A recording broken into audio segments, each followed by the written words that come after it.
Ambad police Thane हद्दीत घरफोडी chain चोरीचे प्रकार दिवसेंदिवस वाढत चालले आहे. त्यामुळे महिलांच्या सुरक्षेचा प्रश्न पूर्ण ऐरणीवर आला आहे. त्यातच सिडकोतील उत्तम नगर येथे भगवती चौकात महिलेच्या गळ्यातील सोन्याची पोत खेचून पसार झालेल्या तिघा भामट्यांनी अवघ्या 20 मिनिटात पातळी फाटा येथे पुन्हा एका महिलेच्या गळ्यातील सोन्याची पोत खेचून पोबारा केला. कल्पना वसंत खैरनार यांच्या फिर्यादीनुसार सायंकाळी 6:15 वाजेच्या सुमारास त्या भगवती चौकातील अमोल अल्सर समोर त्यांच्या मैत्रिणीसोबत गप्पा मारत थांबल्या होत्या. त्यावेळी काळ्या रंगाच्या पल्सर दुचाकीवरून तिघे संशयित आले. यातील एकाने त्यांच्या गळ्यातील 45,000 किमतीची 15 ग्रॅम वजनाची सोन्याची पोत बळजबरीने खेचून विजयनगरच्या दिशेने पोबारा केला.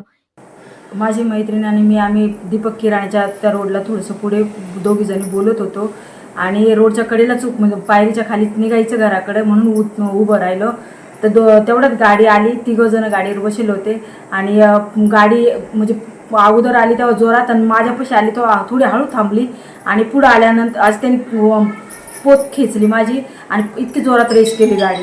मागं आवाज देता देता पुढं पळून गेले तेवढ्या वेळात ते. बर, किती तोड्याची पोत होती तुमची? माझी 15 ग्रॅमची नुसती साखळीच होती. मंगळसूत्रे, चैन, तार, मणी वेगळे होते. जो 17-18 ग्रॅमची पोत होती माझी. या प्रकरणी अंबड पोलिसात गुन्हा दाखल केला असून पुढील तपास अंबड पोलीस ठाण्याचे सहाय्यक पोलीस निरीक्षक किरण रोंदळ ही करत आहे. एनसीएन न्यूज साठी प्रतिनिधी सचिन दिवटे, नवीन नाशिक.